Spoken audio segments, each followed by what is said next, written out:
Okay, you know, I'm here to like tell you a little story. This is a story about, we're calling them the brothers. It's about 4 friends that grew up together in inner city London.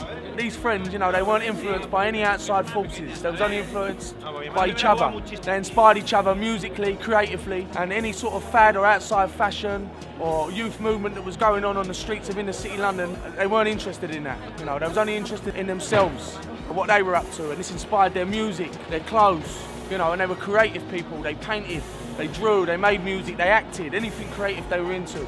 As they grew, they began to experiment with mind-altering substances. They began to experiment with psychotropics. And once they did this, the virginities of their minds were broken. They began to ask the fundamental questions of life. Why are they here? What's life about? What's the meaning of life?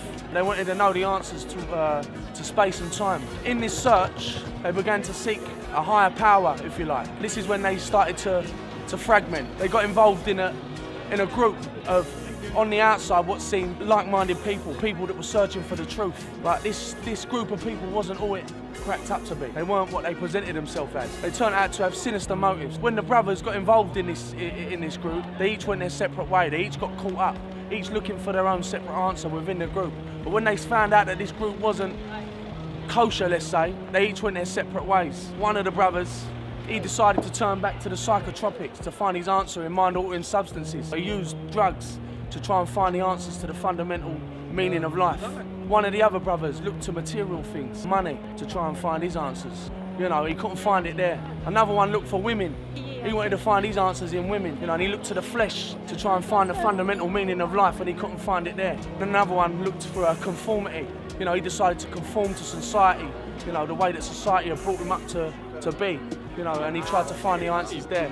But none of them found the answers. They all ended up at a dead-end wall until one day they looked to the sky, so to speak, and they saw the bat signal. It drew them back to the one street of where they grew up, and they all gravitated back to that street. And they realised that what they really needed was each other. And once they found each other again, they realised that all the things they'd looked for in life, they realised that all them experiences could be used to fuel that creative energy and to teach others to be creative, forge a new direction for their lives.